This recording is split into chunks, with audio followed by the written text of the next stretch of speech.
दुनिया के ॿियनि मुल्कनि में चंड जा चर्चा प्यारे पाकिस्तान वांगुरु थियनि था अलाए न, पर हिन मिठड़े मुल्क में न सिर्फ़ चंड जा चर्चा रहनि था, पर चंड वीचारो मुसलसल तकरारनि जो वर चढ़ियल ई रहे थो। हुज़ूर शर्मी मां चंड पे पंहिंजो पाण लिकाए थो, पर ॾिसण वारा नेठि ॾिसी वठनि था। अॻिते ईअं हूंदो हो जो मुफ़्ती मुनीब जे दौरे क़दीम वारी दूरबीन खां बि अॻु पिशावर वारो पोपलज़ई चंड जो दर्शन करे ईद जो ऐलान करे विझंदो हो। पोपलज़ई जे इलाइक़े में हिकु ॾींहुं अॻु ईद पढ़बी हुई। हुकूमत हिकिड़े ई ॾींहं ते ईद करण लाइ वसाना घटायो।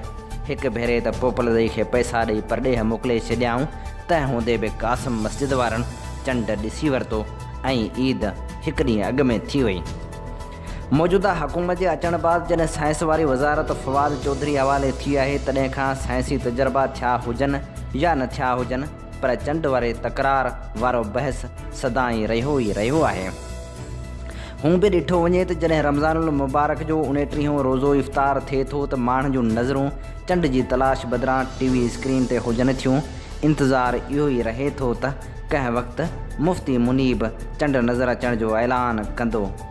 फवाद चौधरी त सॼे साल जो कमरी कैलेंडर ठाहे ॾेई छॾियो आहे, पर फवाद सां चंड बि दोखो करियो वञे। गुज़िरियल भेरे ईद उल फितर जे मौक़े ते जॾहिं बदीन मां नज़र आयल चंड मुफ़्ती मुनीब वटि क़बूलियत न माणे सघियो हो, तॾहिं पिंडी वारे चंड फवाद चौधरी खे सुर्ख़रू कयो हो। पर ईद उल उज़हा जे मौक़े ते बादलनि जी ओट में लिकी वियल चंड फवाद चौधरी जे उमेदनि खे मिटी में मिलायो त मुफ़्ती मुनीब ऐं चौधरी फवाद में ॼण जंग पैदा थी वई। मुफ़्ती मुनीब चयो त इहा फवाद चौधरी जी जहालत आहे जो हू पाण खे साइंस जो इमाम सम्झे थो।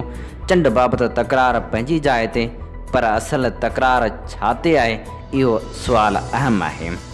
हिन मुल्क में जॾहिं बि को ऑफिसर वज़ीर या मशीर मुक़ररु थींदो आहे या वरी का नई हुकूमत ईंदी आहे त तब्दीलियूं ईंदियूं आहिनि।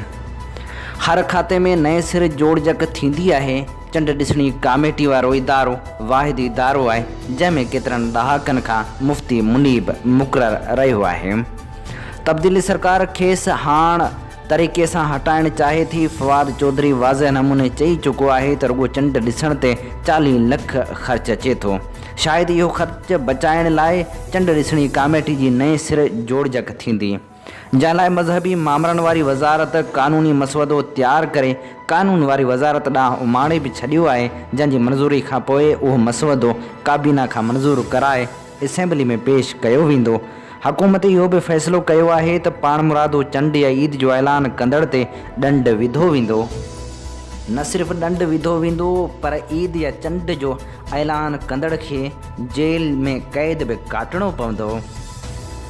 नए सिर तरतीब ॾिनल चंड ॾिसणी कमेटी जेका जुड़ंदी, उहा बि चंड जे ऐलान जी हुकूमत खां मंज़ूरी वठंदी। अहिड़नि सख़्तु फ़ैसिलनि बाद चंड सरकार खां लिकी न सघंदो।